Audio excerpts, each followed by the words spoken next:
viewers. Welcome back to another Black Shield After Hours, where the badge meets the culture, where real conversation happens, and where Black excellence in law enforcement, leadership, and community impact gets the spotlight it deserves. Tonight, we're bringing together voices from across the map, different cities, different experience, but one mission: truth, accountability, and elevation. Representing the heart of the Midwest, standing tall for Cincinnati, we got brother Andre Human in the building. We got my other brother coming straight out of ATL, where hustle meets influence and culture drives conversation, brother Rasheed Lightford. And also my brother from holding down from Orangeburg County. We're joined by investigator Jamie Burgess, a man dedicated to his service and investigation, protecting the community.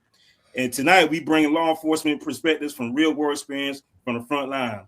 And what's the podcast without the perspective from the civilians, Victor Wesley and Craig Kirkpatrick. Ladies and gentlemen, you watching the Black Shield podcast After Hours. What's up, fellas? How y'all doing? Good. Miss y'all, man. Miss y'all. Yeah, it's been a while. Yeah, we had it. I understand we was busy, man, but we all got things we got to do, man. But I'm glad we go to collab back. Yes, sir. Yeah. Vic, what's the first topic, babe? What we got? Okay, so guys, welcome back. It's good to see all y'all. Let's call this first segment "I'm Not Driving, I'm Traveling." Yeah, man. Yeah, it's about sovereign citizens. I think these are people. I tell you, they out there. They think the law doesn't apply to them. They think they know all the magic words to just put a stop to whatever law enforcement are trying to go in. And it ranges from being annoying to unfortunately being very almost deadly. Yeah. Almost. I mean, y'all remember Daryl Brooks, who ran over 4 people in a Christmas parade. So couldn't be a sovereign citizen, and I think he got over 1,000 years in prison, something like that. Just ridiculous. So, so for the police officers on the live here, y'all have had any encounters with sovereign citizens, and what do you think makes someone kind of prescribe to that kind of thinking? Well, yeah, I definitely have had several encounters with sovereign citizens, and you have 2 types. You have the one type that just anti-government, and they can be white, black, and other, and they just don't prescribe to the government. They want to be their own free state. And then you have like the Moors, the black Moors. They think they, because of the friendship treaty that U.S. signed with Morocco back in the mid to late 1700s, they believe that it applies to them, but they don't realize that that was only, applying to trade and commerce for the United States, being a newly formed country, to actually go to Morocco and trade in their ports. That's what that was about. It had nothing to do with them. Right. So they falsify documents, they falsify license plates, they try to use verbiage as if I'm traveling and not driving, like that makes a difference in the distinction. It does not. I won't go into a lot of detail about my encounters with them, but what I will say, anytime I come in contact with them, they're probably going to jail, because if they stand on that, they're going to jail. If you're driving in any state in this country, you need to have a state-issued driver's license from one of the states in the country. You have to have insurance. In most states, is mandatory, if not all states. And a lot of them drive. One of them I saw the other day. He had a sovereign license plate that was fake, and it said sovereign citizen.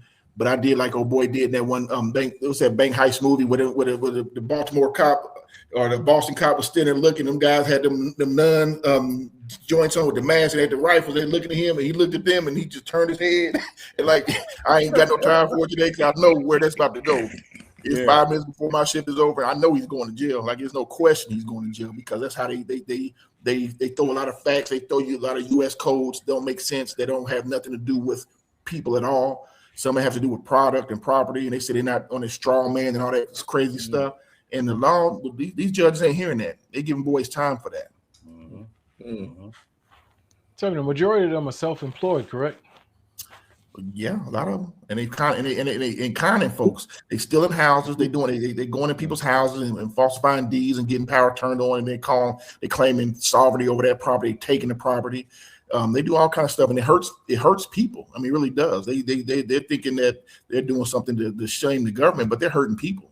The chick in Baltimore, or not, in the DMV, who had a lady staying in her house for months, and it almost caused her to lose her mortgage, because she couldn't afford to keep paying her mortgage, because she thought she was going to rent it, make some money.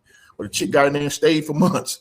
You know, they hurting people, and it's crazy. Hold on, real quick, before you go, Dre, explain that situation with the chick staying in the house for months. Well, what happened with that? I didn't hear about that one. Yeah, that was in the DMV, and the lady got her house, bought it, and was Airbnb-ing it out, and she got with the one lady got in the house and stayed. She stayed, basically said, "Hey, this is my house now." You know what I'm saying? And it took this lady a long time to get her put out the house because in Georgia they just changed the law. Squatters have no rights. Back in the day, you had to still evict them in 30 days. You know what I mean? So they're still there. Yeah. And then they figure out ways to hold you up in court because then they start putting lawsuits on you, and that holds up the court. So they're staying in your house for years. You know what I'm saying? At one point, without paying out a dime. The wrong person gonna listen to this shit, and you're gonna open up the wrong door. Get somebody. So you're saying in the state of Georgia, they don't have rights, squatters' rights. Not now they don't. They just changed it. They did. Not now they don't. Okay. Wow. Yeah, you go in there, you go to jail, baby, right off the rip. And I rightfully so. need to look at that for our state because I rent houses, so I need to look into that, man. Yeah, you did. Yeah, because they get your house and turn on the power, and that's their house. You know what I'm saying? And then you got to go through the courts to evict them, and that's 30 days here. And then they throw a frivolous lawsuit on you, then that'll hold that 30 days up. Oh yeah, they got it down to a science. So Rashid, you telling me if somebody went into an Airbnb that was in Georgia, they could just stay there and have to get evicted out? Prior to recently, yeah, absolutely. Yeah, that has actually happened. That has actually happened. Yes, you can Google it. Yeah, you can Google it. Yeah, they stay in your joints for months or years. We would get called all the time where people say, "Hey, somebody's in my house." And they present a lease and everything. And it was a fraudulent lease, powers on and everything, and we couldn't do nothing about it because it was civil. We're like, look, that's civil. You got to put them out. So then they go to court, and they call us back. Hey, we got a 30-day writ, but they done sued me for this, and now that court case is on the back burner because they sue you in federal court under UCC codes. Yeah, they had it down to a science. Wow, that's crazy. Wow. Learn something every day. I did not know that, man. Ernest, you better check out South Carolina. Yeah, that's exactly. Yeah. Hey, trust me, tomorrow I'm on it. I'm gonna check that out. You best believe that. You go, hey, you gonna make you put that shiesty old kicking folks out the house. So I thought the person had to get mail sent to the resident in order to be considered resident. They get the power stuff cut on. They get the utilities in their name. So at that point, they've established residency. Oh, that ain't cool. Oh, they got this. Google it. They gangster. Them sovereign citizens, they gangster with it. But I'm going to prison because they con each other. They stealing money. They selling fake licenses, fake license plates, fake paperwork saying they are sovereign citizens. You know, thinking they got diplomatic immunity. I told you on one show that I had a guy that was in the jail that was there for a long period of time because he was standing on that sovereign citizen crap. And there's a Chinese dude and ran over 2 people and killed him. And they had a judge come in overnight and get him out because he had a consulate behind him. You know, these sovereign citizens don't have no consulate. You can't say I'm a sovereign citizen or I got a diplomatic community with no consulate. Right. Oh, okay, so just so the audience don't get confused, are sovereign citizens legit if they get a certain type of paperwork, or are they just an illegitimate organization who just stands on jibber jab on pretty much just punking people out? The FBI has them as terrorists.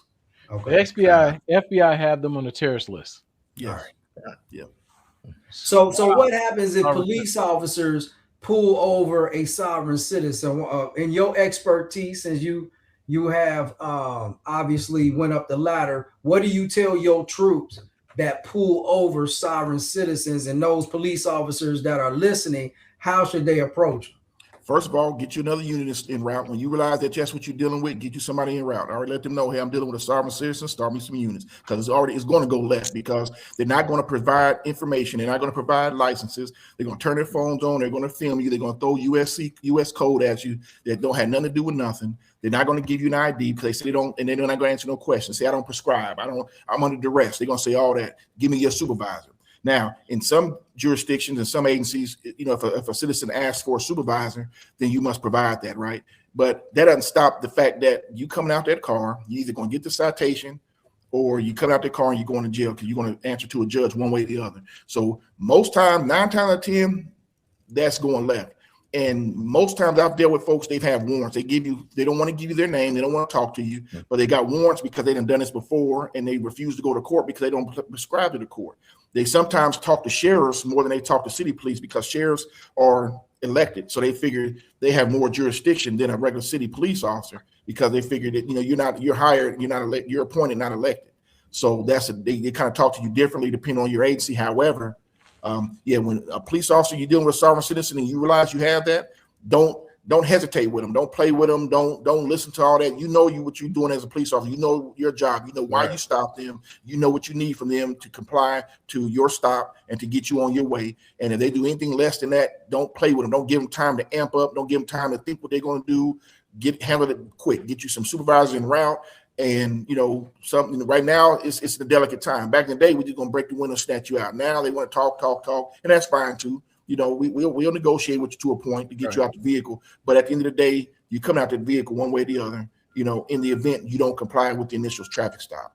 They always say they're traveling, so it makes a difference. They say, "Well, I'm not driving, I'm traveling. I'm not on the road for commerce." And that doesn't make a difference. They try to throw the legal jargon at you, but it really it's legalese. It don't have nothing to do with nothing.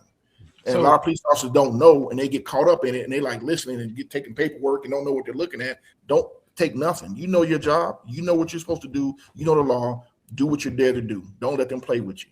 So if they're sovereign citizen, how can they obtain driver's license? Well, like any other citizen, but see, they do it they do it on both hands. One half, I'm a citizen. I want the benefits of being a citizen, so I'll get certain things for certain things. But I don't want to talk to the police. I don't want to deal with court. I don't want to deal with this. So I'm a sovereign citizen on this hand. One hand, I want the benefits of welfare. I want the benefits of whatever. All the other side of the citizens. But the other hand, they don't want to prescribe. So they can get licenses, but a lot of them won't. A lot of them they'll say they denied their strong man. They'll send licenses back. They say they've given up their citizenship for the United States. And that's what they say.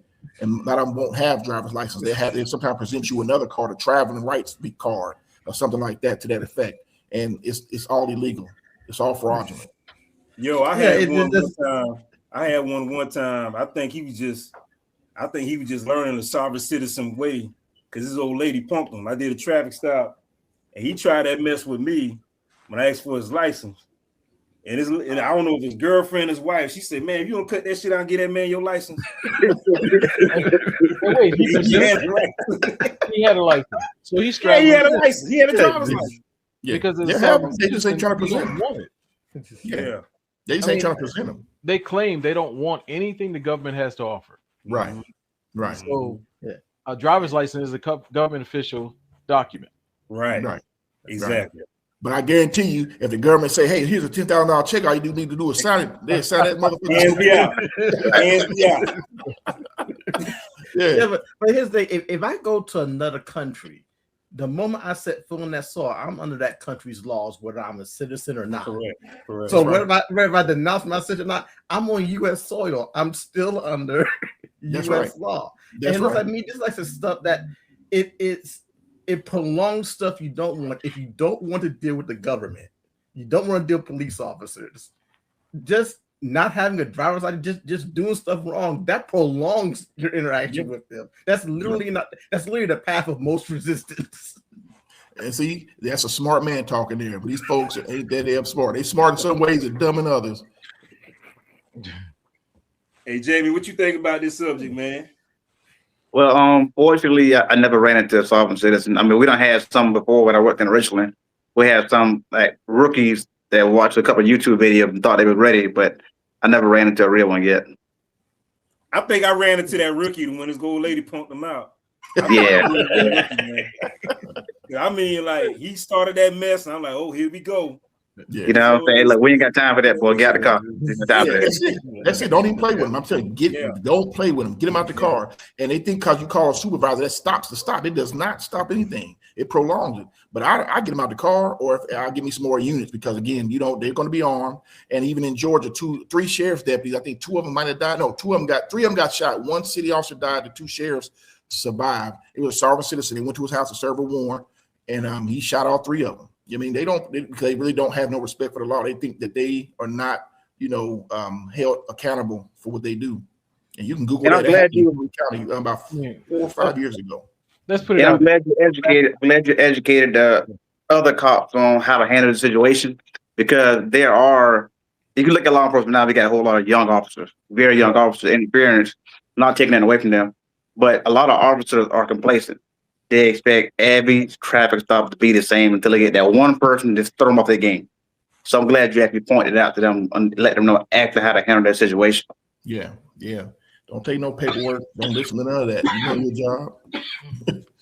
Well, let me ask you this, Rashid. Rashid, you like a lot more educated, because I'm glad I learned some stuff from you tonight too that I didn't know. Yeah. I prayed I never have to come across this, but I work more collisions than anything. So what if I work a collision dealing with a cyber citizen? He's at fault. You do him the same way you do everybody else. He gets a citation, and he gonna tell you, "Well, I wasn't driving; I was traveling." But now you was wrecking. It sounds like, and where's your insurance card? He get the same. He get the same ticket. And then however your law, because do y'all require a signature? Because he ain't gonna sign it. You know what I'm saying? And you already know. We don't require no signature now. Well, give it to him. He gonna have a warrant because he ain't gonna come to court. Okay. You know what I'm saying? This was something that was established back in what 1600s, 1648 to be exact. I'm surprised if it. The majority of them, let's be honest, are Republicans. And there's probably a simple reason why the Supreme Court hasn't overturned something like that. Right. Because the majority of them are Republicans. Right. Yeah. But here's the thing. Gun rights. Isn't that established through government? It's a constitution. It gives you a constitution. Well, you have the constitutional right to bear arms. Yeah. Yep. Right. Yeah. So how do they get them legally? Because again, on one hand, they want with the benefits of it. You know what I'm saying? On the other hand, they like, So long as it benefits them, they're a citizen. As long as it benefits them. Right. Hey, Craig, ain't no different than a center picking it. Ain't no different than a center picking and choosing what sin they think is good for them and what's bad for them. Right? They pick and choose out of the Bible what they can do. Right? Yeah. Pick and choose. And in this case, we're not even holding their feet to the fire. We're just saying, you're a sovereign citizen when you choose to be one. That's it. Pretty much, but right. Their feet get held to the fire when they come in contact with law enforcement. They lock their ass up and they break their window and snatch them up out the car and on YouTube and shit. And they feet are held to the fire then. Right. I don't consent. I don't consent. That's what they say. All the time they get snatched up out that joint, and it is what it is. It don't matter. Dre, what you think about this? Oh man, like I said, that's why I was asking the light, just how crazy this sounds, man. Just if they wanted by the if they're on the FBI list, it shouldn't even be about playing any games or going through a whole conversation. Once they say sovereign, it's a wrap. Right. From that point. But I guess too, if they say and acknowledge that they're a sovereign, do we contact the FBI as law enforcement? Or do we just cite them and let them go?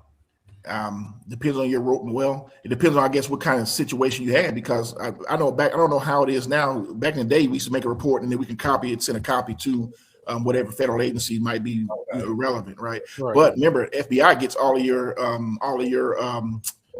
reports anyway through NIBRs. So they get all your NIBRs anyway. So if you highlight in your report sovereign citizen, they're going to pull it and see it anyway. But if you have a sovereign citizen on some bullshit, then yeah, absolutely, you can reach out to your local, FBI branch and say, hey, you might be interested in this person. Here they have monthly meetings where the state, I shouldn't probably be saying this, I guess. Well, it don't matter. They have monthly meetings where local law enforcement sit with the Attorney General's office and they go over cases, and then the federal government decides what cases they want to take over. So while people thinking they own some local stuff, they say your name is spoken in rooms you don't know about. You will introduce your case, and as long as your case has a gun involved in it at all, whether it's a purchase of a gun, a possession of a gun, the gun only had to be used in a crime. As long as it's a gun that has been across state lines or manufactured over state lines from where you are, the federal government would take that case. And now you were looking at Fed charges adverse to state charges. So there's different stipulations. So if I have a sovereign citizen that's on some shit, I can take that to that meeting and say, hey, listen, this might be something you're interested in. And I hate to say it, And it'd be all these little young white girls and white guys. And they're, hey guys, we're gonna give this guy 50, 100 years. And they like 21-year-old kids out here breaking their ass. Yeah, Man. And it's sad to see. And most of these cases are young brothers. Yeah. Wow. Question: If your system, like say you like Dre said, you guys stop a sovereign citizen, and let's say they are on the FBI watch list, and you guys cite them, your systems don't match the FBI system when you make the call to say, are your systems married? Yeah. When you run an NCIC check, a national database, when you run NCIC, National Crime Information Center, right? Because when you guys running folks, and y'all can tell me when y'all running folks, sometimes y'all get a hit that says warning on this hit, terrorist, possible terrorist, or gang affiliation. Yeah, you get those. Okay. Yeah, y'all guys can confirm if y'all do or not, but I think everybody does those. All right, that makes sense. What we got next, Vic? All right, next up, see here. Police and mental health. Police and mental health. So how does that affect community? I know, Ernst, you sent me this. You talking about the mental health of police officers?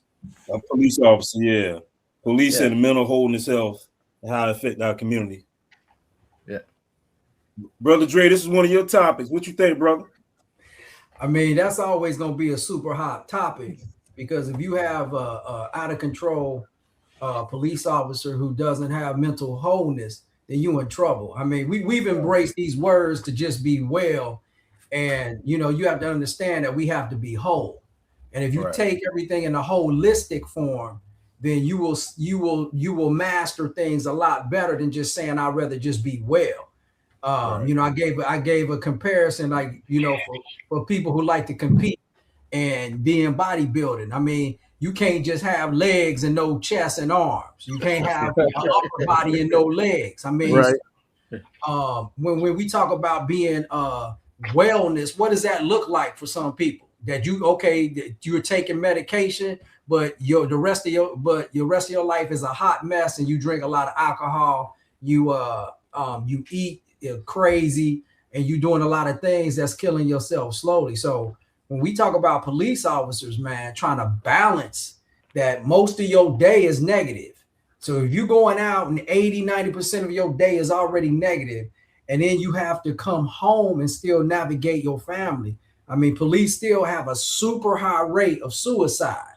So that should tell you that there's an imbalance, that we don't really take it more seriously, because of, police officers have super egos. So we have to sit back and say, how is this affecting your community if everything that we're seeing, especially here in Cincinnati, it's all negative? All you see from CPD is negative, dealing with the city council. So this is a hot topic on how do we balance the whole holistic process of what wellness truly looks like, and not just putting a Band-Aid over. X said something once before about, making sure when you off. Like, you take that uniform off, you off. Like, you shut all that off. Yeah. I remember him talking about that. I always say this, man. Yeah. I tell people, I don't hang around. You guys different because you think like me, but I don't hang around my coworkers when I'm off duty, man, because all they want to do is talk about the job. When I'm off the job, I'm off the job. I don't want to think about it. I always tell young guys, when y'all come in this profession, man, make sure you got something to do off duty so you won't be thinking about work. Like with me, I do the podcast, I do personal training, I do fitness stuff, man. I got stuff to think about. These guys, man, I'm not gonna say I work with, but some guys I've been around off duty, all they want to do is, hey man, what happened with that wreck the other day? Like, dude, I don't want to talk about no wreck when I'm off, man. Hey, you heard about that chase? Dude, I don't want to talk about no chase when I'm off. I don't want to talk about this stuff when I'm off. When I'm off, I'm decompressing. I'm not thinking about law enforcement. I'm thinking about my family. I'm thinking about my podcast. I'm thinking about this. Man, do something to balance your life out, man. Your life is more than just police work. You know what I'm saying? It's more. You're not going to be doing this forever. You're not. You're not. So have a life outside of this. That's right. That's what I always tell the young guys, man. That's right. Well, you need that balance. You guys see some of the most horrific things, and so You need that work-life balance. If you don't have that, like you said, mental health, man, it would drive you guys crazy. When you see it, when you looking at a dead body and all you can think in your head, like, damn, man, what I'm eating today, you know what I'm saying? You might need something outside of work. Yeah. You know how you see those on the side of the road, the crime scene, the camera catches officers laughing at a horrific scene. Yeah. It's like that's how you deal with it. You deal with it with odd humor. You know what I'm saying? Man, boy, got his head knocked off. You're like, you ain't really trying to be insensitive, but it's like how you dealing with it. You know, if it ain't a kid, if it's not a kid involved, man, my mind's gonna be thinking about something else. To be honest, just being straight up. You know, do you guys have mandatory evals, like mental health evaluations? Nah. Are you serious?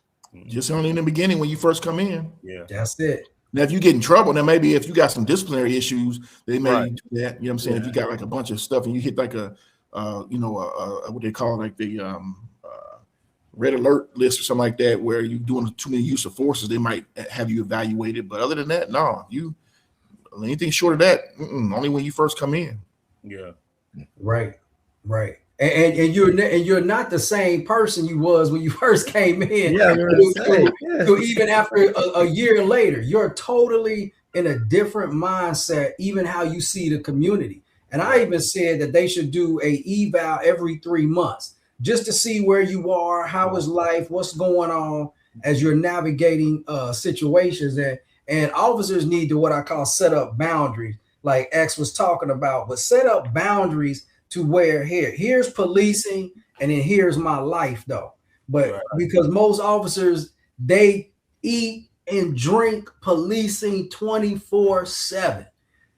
You know, and they don't know how to balance life and its processes. And that's the danger of the mental health process, that they even talk about the life expectancy is between 65 and 68 years old for police officers, which is crazy because it's almost as if they don't have nothing else to do once they retire. They just sit back and just drink themselves to death, want to be at the FOP meetings.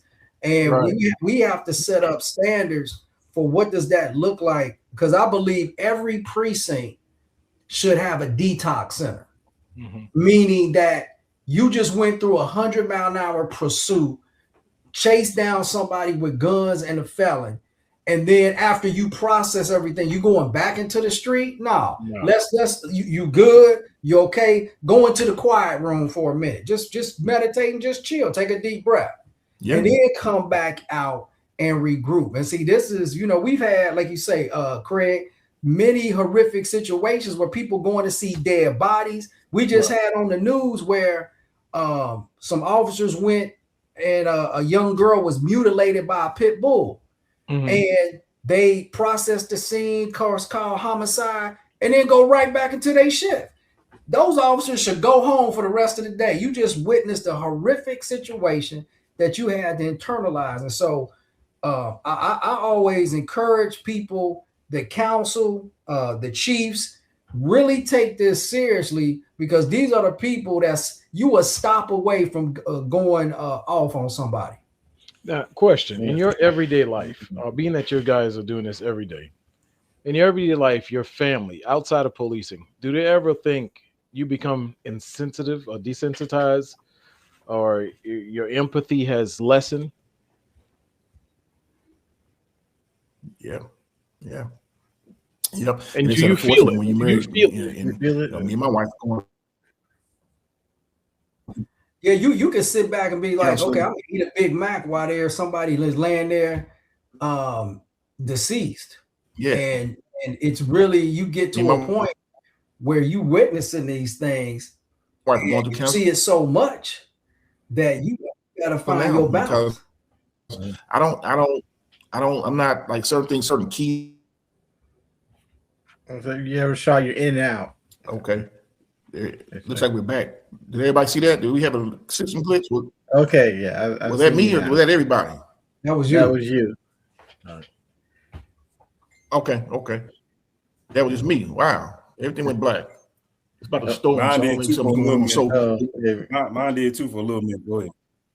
Oh, okay. But yeah, so I don't see keys like I should see, like in my wife or my kids. I don't see keys where I should be more sensitive. A regular person might see those keys or those clues. I don't see it sometimes. Sometimes I look at it as if, hey, you playing me, and it's like you so used to everybody lying to you every day, you bring that home. And you think your wife is lying to you, or your kids are lying to you, and that's not the case. That was my next question. Yeah, that was my next question. You guys, again, you're in your family life, and someone brings something to you, and you're actually screening them as if you're screening a perp. I guess that makes a family life a little difficult when your family, your wife, your kids, or whatever, feel like you're questioning them as if you're in a room interrogating. Yeah. And she's made that comment several times. Like, don't interrogate me, Right. Well, and I was going to ask about outside stress. I mean, you guys, I see it as unfortunately, it's you guys' job to deal with people in their worst states, and that in and of itself can bring stress. What about stress outside the job? You're not taking the work home, but you still like you're taking the home to work. You're financially stressed, or your marriage is stressed, or everything else outside the job is stress, and that affects, and it really would affect anybody on their job, working any job. But I think even with you all, you got stress outside and stress inside. And there's no point to decompress, kind of let the pressure off. Right. I mean, Victor, think about this. We basically carry our gun 24/7. Yeah, I'm still okay. So think about this. You know where your gun right now. I guarantee my fellow officers know where their gun is. You know where it is. If it ain't on you right now, close by. So you sitting back right now. When you go out, you go to a restaurant, you always on alert. Your vision is different from anybody else. You go into a Target or Lowe's, you sitting there thinking active shooter might just walk in and you just grabbing some basic supplies. Well, damn. Your brain is always working and in scam mode, and it's hard to turn that off because you don't never want to get caught off guard. Like you going to the restaurant, you may be suited and booted, but you still looking around like who the suspect. And so it takes a serious balance to try to offset that. But I don't think I've ever met a police officer who completely shuts down in police officer mode, no matter, even if they had a kids kindergarten function with their kids, they gonna probably have their gun on. Funny story. When we was at Indianapolis, when we went to go out to eat, y'all remember we had the baby gonna be facing the window. We facing the door. Everybody do the short straw. He's like, nah, but I sit with my back. Wait a minute. Yo, everybody doing a short story to see who's going to be facing the door. Yeah.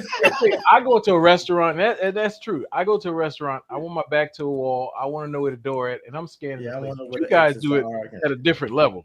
Yeah. You guys are packing when you do it as well. I mean, when I was at my daughter's graduation, I had to make sure I was sitting at the edge. When I'm at the movie theater, I got to be sitting at the last. I got to be sitting at the edge. I can't be in the middle. I can't be beside. I got to be at the edge just in case shit go down. And that's your thought process. And if something goes down, even on the airplane, flying out on vacation, I got to be on the aisle seat.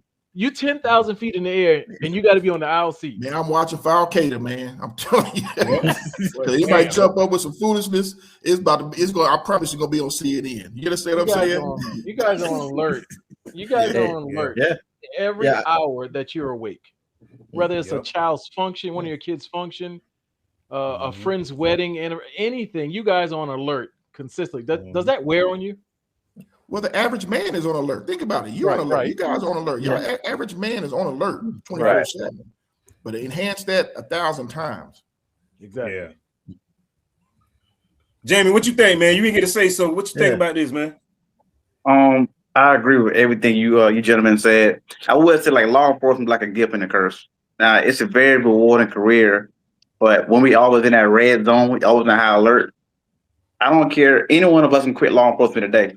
We still gonna be the same way. It's just in us. We can't get rid of it. You can go work at Walmart. It's a gift and a curse. We always gonna be on high alert. As far as having a work-life balance, I definitely agree with that. You got some guys that live and breathe law enforcement.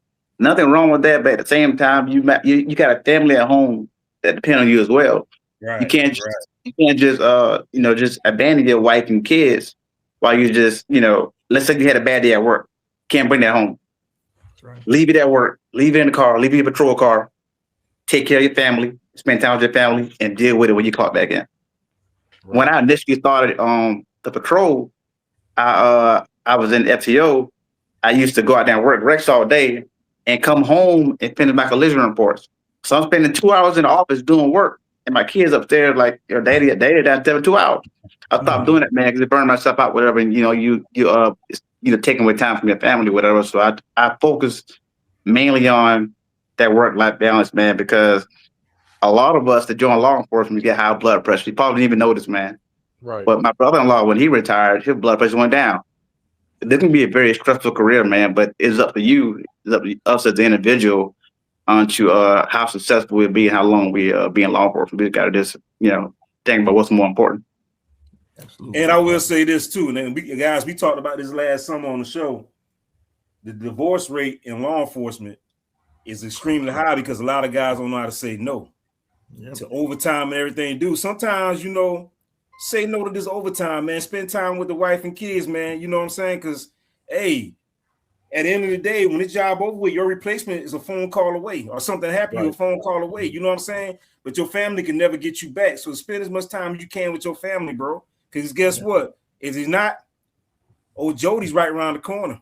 I promise you, read my mind. Read my mind. Hey, Victor, is there a number out there as far as statistics on divorce rate among police officers? Let's see. You gotta look it up. Yeah. Look it up real quick. I know it's high. I know it's high. And the majority of cases I noticed that a lot of first responders marry each other. They understand each other. They got the same schedule to work together. You understand the schedule, yeah. But one of the reasons it's high too is that you have the process of not feeling you've been disrespected for 8 to 10 hours on your job. When you come home, you want to be basically the man or woman in the process. You want to be loved. We all want the love, respect in that situation. So if you out in the field dealing with disrespect, foolishness, nonsense, you come home and then you getting that same type of vibe to where, you want to lock up your wife, but you can't in the process. So now it's a frustration that I'm not only getting the business at work, I'm getting it at home. Right. And so what do people usually do? They just say, forget it, I'm out. I'm out. Yep. And then somebody else gonna take it, somebody don't care nothing about you, we're gonna let you get away with a lot of stuff, and you say, shit, I don't get bothered over there. I might well be over there. But real quick, the FBI law enforcement bulletin notes claims of police divorce rates reaching 60 to 70%. 60 to 70% divorce rate. There's one that even says several law enforcement wellness and marriage experts describe 75% divorce rate. Yeah. 75%. That's ridiculous. I can believe I'm on my third marriage. Life, you on your third marriage? Yeah. Yep. Oh, okay. And we and Greg go to counseling again. Yeah. Man, we talk about this. You don't know how to say no. You don't. Ernest said it. You don't know how to say no. Overtime. Me and Rashid talked about that last summer. That's exactly what we talked about. Yeah, because he made me look bad in front of my wife.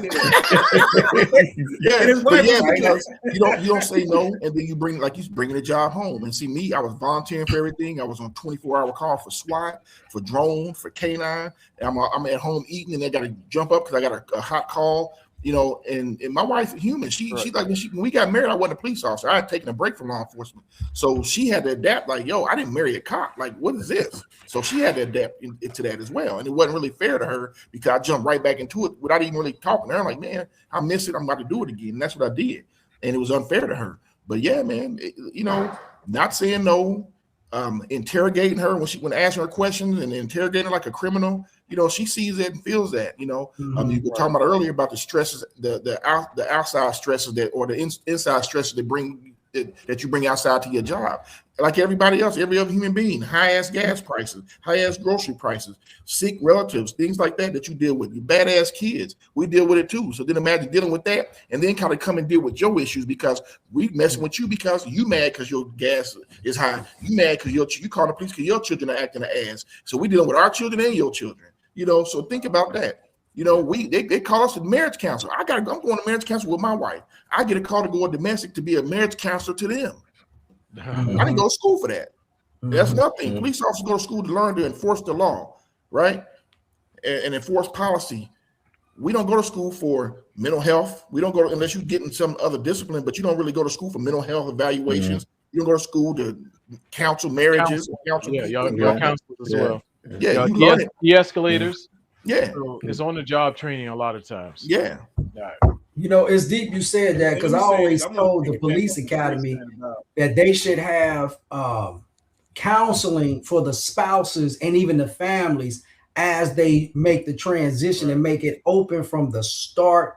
Here are the things that your husband or wife will go through this process of the journey, because what happens is you lose your identity when you become a police officer. And that's what you have to sit back and think.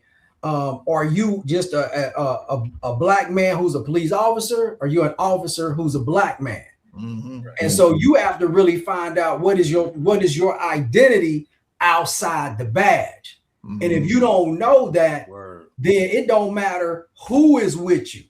It can be any woman on the planet. If you have to really sit back and what is your identity? Because we all know we can meet people and they say, hey, I'm Officer so-and-so. I love when people say, man, what do you do? Oh, I didn't even know you was the police. I love when they say that because my approach is it that I'm aggressive or my language doesn't present that. And so you have to even balance that even with your spouse to what is my true identity. And if you label things and say, what is my identity outside of work? And most of it's the police, that's a problem. So you're going to have to start taking time to chip away and find if you got to reconstruct and recalibrate your identity outside of policing. Because like you say, you having a beautiful, nice out dinner and the whole time you like, oh shoot, I'm really not there. I'm just, my body's here, but my mind on the other side of town. That's going to be real frustrating, especially for a woman who want that intimacy and that contact. Right. Like you said, Jody right there around the corner. Jody right there with you. Right around the corner, baby. I'm telling you. It's funny you say that because I was sitting here thinking, like, if you guys go somewhere, is it a badge of courage in a sense, the term, to know that someone knows you on off duty that you're a police officer? Or is it better for someone, like you said, to someone to come up to you and you're having a conversation and they say, oh, I didn't even know you were law enforcement. Which feels better? Back in the day when I was younger, I want everybody to know I was the police. I walked around with my badge on, my gun on. I was a rookie, man. I'm the police. As I got older now, I wear my diamonds, my gold. I drive my Benz. I'm chilling. They're like, what do you do? And the first thing I say, I'm self-employed. I own a security company. I don't really go into law enforcement, as you know. I used to love it, but now, I don't want you to know I'm the police. Anything but the police, to be honest with you, because people target you. You just don't know what people's mindset is. So I try not to tell you. You don't know, you don't know. I mean, I love it. A lot of people don't think I am either. The way I carry myself off, I don't carry myself in a negative way, but the way I dress, you can tell police off duty. They still got the polo shirt tucked in. They got a gun out. You see them up tight. They got a crew cut. You know what I'm saying? Very, very matter of fact, very black and white. Yes, ma'am. Man, like a robot. You know what I'm saying? I'm not like that. You know what I'm saying? I'm not like that. I'm chill. I'm laid back. I treat everybody the same way, man. I'm not like that, man. So I like it when people. And I can attest to that. I can attest to that because the first time I met you was at the radio station. Yeah, I did not know you were in law enforcement the first time I met you because again, you would dress, with, fitted hat, long T-shirt. Yeah, I think you had jeans. You had may have had some and ones or something like that. But I was like, yeah. And then when Harvey said, "Oh yeah, he's in law enforcement," I was like, and then I saw you in uniform. I was like, okay. Yeah, But yeah, I can attest to that. You did not present yourself, whether it be verbally or through your dress. I get more military than anything. A lot of people think I was in the military. Yeah, so do I. I get military as well. Yeah, I do. Yeah. And Dre look like a cowboy model versus a minister. We don't know what Dre. But Dre, you retired. I got a funny story Dre about retired, that. Right? You retired, right? I retired last year in July. You retired last year. That's right. So when we was doing a promo for Black Shield back in Indianapolis, and I was posting it, a lot of people talking about, damn, y'all don't look like y'all the police. Y'all like y'all Chippendales.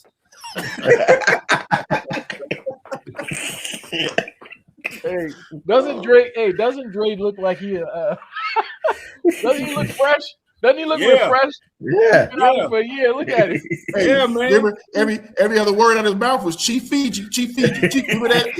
He got fired, didn't she? He did. I know. He did. Remember that was every other word, boy. You was. I remember that. You was upset, boy. Right. I tell you, man. He did say she gonna get what she got coming or whatever have you. He sure did. He called it. He called it. She made national news. Man. Oh, that was national? Yep. Oh, wow. I heard about it. That's why I know. I started laughing when I saw it. I was dying laughing. Wait, she was on national news? Oh. Yeah. You can Google it. Yeah. Sure was. It was like, I saw it like a week or two ago. Yeah. Yo, he pulled it out. I mean, he said he was adamant about it. Yeah. He was adamant. Dre was adamant about that. Dre was on this talk show on Tuesdays, boy. What's your talk show? Kurt Franklin 300 Thursdays. Thursdays, boy. That boy, she was the topic. Boy, I was dying laughing. Yeah, man. But you do look refreshed, brother. And both of y'all look like y'all lost weight, man. Y'all look cut up now. Hey, my wife said she I'm at 205 now, man. I'm up here getting lean, man, because I'm able to train like I want to because I'm not working all the time. Right. And so I decided to revisit, talk to my nutritionist, and I might mess around and come back on stage, man. So I'm going through a pre-prep. Plus, the wife said she wanted to see that 6-pack. I said, baby, you don't bring me back out. You don't want to bring me back out. Okay, so I'm on a little program and seeing how it goes for a minute, man. So looks good on you, man. Looks good on you.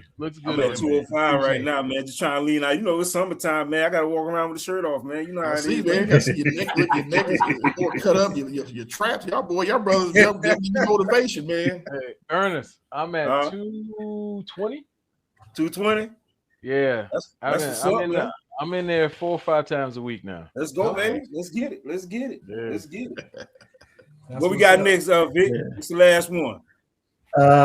So this is the summer just started, and in South Carolina we have bike week and major bike rallies. And just want to show you this video here Ernest sent me of an encounter between a biker and a police officer. Hey! Get on the ground now! Get on the ground now! Get on the ground now! You didn't see that. No, you didn't see the beginning. Yeah, the beginning. Get on the ground now!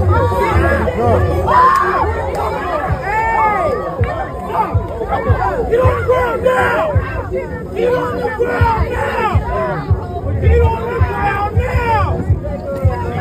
Goddamn, man. Yeah, girl. And it's Queen. Is that Queen? Now I gotta ask, is that a guy or girl? Yeah. It's a girl, man. I had to figure it out for a minute too, to be honest with you, man. It was a girl. Girl, It was a girl. that hit him. I'll give a damn if it was a baby. I'll stomp that bugger to the I'm gonna say this. I'm like, gonna just get it. Dog. Wait a minute. Yeah, I'm gonna ask you guys, have you guys ever worked like a bike rally or anything like that in your careers? First of all, them guys need to quit. They need to retire. They way beyond their expiration date. You know what I'm saying? I mean, and then you let them do just tee off on you as a man. Forget being a police officer. As a man, do you let somebody do you like that? Hey, let's be honest. I don't think that cop would have rumbled much. It would have been like 5 seconds and that's over. he was definitely out of shape. I'm not trying to beat up the law enforcement, but come on, man. He had to be tipping the scales about 320. He needed to be beat. He needed to be beat on all of them. Cause he wasn't the only. All three of them was fat. Listen, man. Let me tell you something. Y'all need to find the one that state trooper in. I think is a state trooper in Michigan. They had a fight for his life. Was grappling with a dude with a gun, and they was fighting over the gun, and people were driving by. Then when you out here, sometimes your life depends on it. You can't be totally out of shape. You're gonna be out of shape. When you ride in the car, and especially if you're working late, nothing's open but bullshit. So you're gonna eat the snacks and just stay up. You're gonna kind of gain that weight. But you have to be in some sort of shape. And that right there, and he didn't even do nothing. He didn't even defend himself. He just I know. Because and his buddies just watched. Like, man, listen. We went back to the precinct and we'd had a rumble fest in the squad room. All three like, y'all gonna let her? You listen, we all fighting. Hey, I know an officer. He takes pride in running people down. I ain't saying no names. Had one last week. I ain't lost one yet. Ain't lost one yet, baby. Hey, let me tell you something, man. I always said that appearance is everything. Oh yeah. I made sure that at least my uniform polished, and they did research on this, talking to criminals that said that they would size up officers and see exactly how they could challenge them. But the ones that was pristine in their uniforms, they either ran away from them or didn't want that smoke because they understood at least, okay, this person look like they gonna come with some heat with me in the process. And just that whole appearance, your status, how you stand, you're not doing that, especially with social media. I'm gonna make an example out of you and then pray for you after I go ahead and take you to a UFC. Yeah. That's ridiculous. Yeah. And those are the things that cause a danger to not just the citizen, but to the officer. Because if that officer was by himself, and we just had an incident, I think went viral here in Cincinnati, where we had a 72-year-old police officer trying to chase somebody down, and it was ridiculous. It looked ridiculous. I wish Victor had it on his set. It was crazy.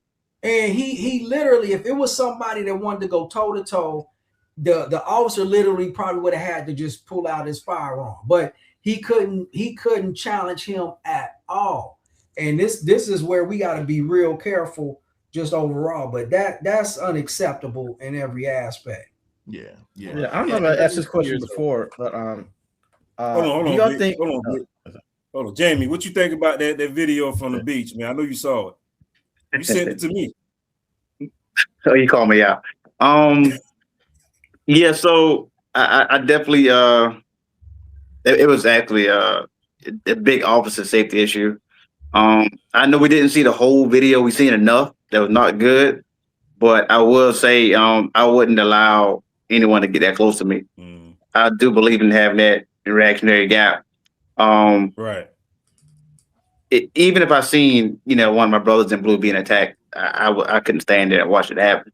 Like, they ain't gonna happen. That's not gonna happen. We gotta have each other back. We and like Dre said, the appearance, when it comes to the use of force continuum, the first thing is officer presence.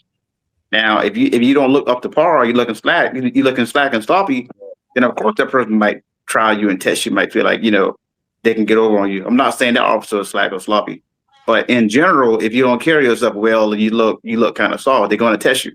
So I do believe in that 1+1 principle. You got to keep yourself, at least one level above them, because you actually are supposed to be in control of the scene or the situation. Even though they're control, whatever, then it could end up the way it did end up on the beach. I'm glad no one got hurt. Everyone's still alive, but they should have used that as a training experience. That should be addressed. If that goes on not being addressed, it can actually end up being worse. Somebody could actually get hurt or killed. So that need to be addressed, and that should be a scenario in the academy. If Highway Patrol or any other agency did not implement boxing in the academy, I think they should, because some people need to feel, see how it feel to get punched. Right.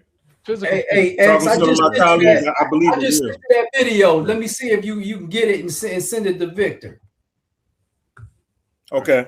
Yeah. Go ahead. You know, good ask. I don't know if I got this before.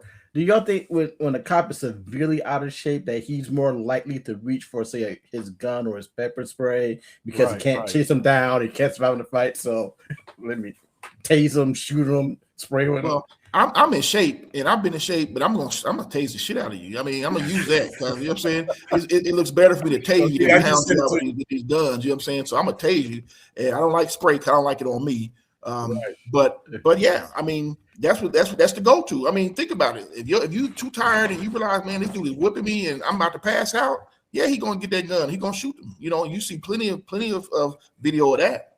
And I mean, I honestly can't blame him, but at the end of the day, it's still your fault for coming out there like that. Right. My niece is a law enforcement. She's like 6'1", 230, 240, built like RoboCop is what they call her. Mm-hmm. She did have the tase. She was fine. She went through that pepper spray. Was in the hospital. Oh yeah, because it goes in the hospital because she went to rubbing her eye and I guess she had some debris or something on her fingers and she ended up scratching her iris and so forth. Yep, I did the same thing. Yeah, I had to go. I went to the emergency room. I went in there. I was like, hey, so who ass do I have to kick? And there's this fat white cop. He's sitting there, right? And I said, who ass do I have to kick that mess up my niece? He said, nah, he reached for his piece. He had his hand on it. I said, nah, you good. We good. We good. You ain't got to worry about it. But listen, man, I mean, I'm talking that's uncalled for. I mean, I can understand you guys want to see what it feels like to do that to someone, but damn it, I'm gonna do it to somebody because I have to. If I'm in law enforcement, not because I want to, right? Because I have to. Yeah. I'd rather tase you, get you incapacitated, cuff you up, rather than pound you out, because that's what's gonna happen. Yeah. Now that one on the beach that I just saw, I'd have pounded her out. I wouldn't have tased her. I'd have beat the shit out of that one. I'd have had to. You know what I'm saying? Because you're not gonna do me like, or you ain't gonna do me or nobody that's next to me like that. And I don't care if it's a woman or a man. Yeah. I seen you that video. Yeah, I got it. Are those cops going to be will those cops be reprimanded? I don't know what's going to happen with them. Yeah. Here it is.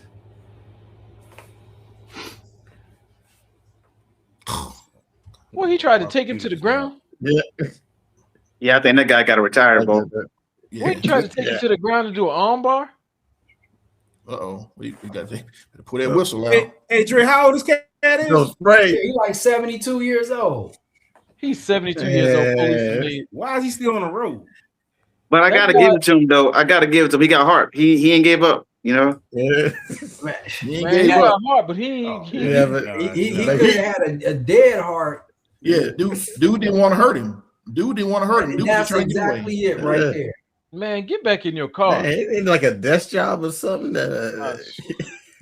72 years old. I mean, because he's a super nice guy, man. I mean, you know, everybody love him on the job, but that's a dangerous position. Where luckily that the suspect just didn't decide to just beat him down and take his gun. Yeah, right. He looked like he was reaching for it at one point, but I don't know if he would have been accurate. Yeah, I think he reached for it. He might have been accurate.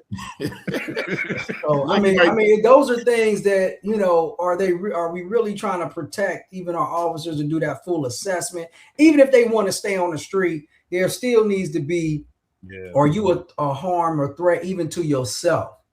And what does this look like if you get into a altercation? I mean, because don't get me wrong, there's some people out there that's got some serious skills that practice to disarm police officers. And so, and when you see something like that, 18 million views, somebody gonna go out here and say, you know what, I'm gonna test someone and take it to another level. And that's why you at least got to be in some type of physical fitness. Stay away from the stereotypical, you know, donuts and coffee every morning that, you know, it's like that's what officers doing, because people really think that every officer is out of shape. That's why when they see somebody like X and he on point, you know, the troopers usually got a reputation for being on point anyway. You know, so you see X, it's like, okay, cuz just put your hands behind your back, because you know, this guy look like he can run and he crazy. Man, that guy looked like he looked like he was running with cement boots on. I mean, Yeah, he was. the more he ran, the deeper he got inside the pavement. He was. Yeah. But think of the logistics, or I'm sorry, the legality of that. Think if he was trying to save or protect a civilian, and the civilian got hurt because of his lack of shape, then you have a major lawsuit on your department in your city. Yeah. He need to be a truant officer. Them kids are giving them the business. Kids are worse than that. Kids nowadays, yeah. Hey, I'm gonna have to jump off of here, fellas. Yeah, we about to end it right now. Now. So, any last words before we end it, fellas? No, I'm good. Let Dre go. Dre, go and end the show for us, baby. We definitely need to hook back up and do something in person, man. I mean, because when we walked through Indianapolis, man, a lot of people were just excited about talking to us, and they were like, "Man, what do y'all do?" And that's exactly just being able to draw people in, talking about law enforcement. I would love to have an open forum where we go into people's inner cities, man, and really take it like on some kind of tour and just really talk to people, man. Yeah, that sounds good. We need to set make it that happen. We definitely do. Yeah, let's make it happen, man. All right, man. Y'all want to do this again next Tuesday? On Tuesday, same time. For sure. See what that schedule look like. We'll make it happen. Yeah, look, there you go. Ladies and gentlemen, thank you for checking out the Black Shield After Hours. We see you guys next week. Peace. Peace. Peace. You gotta be safe. You too. Thank you. That was fun, man.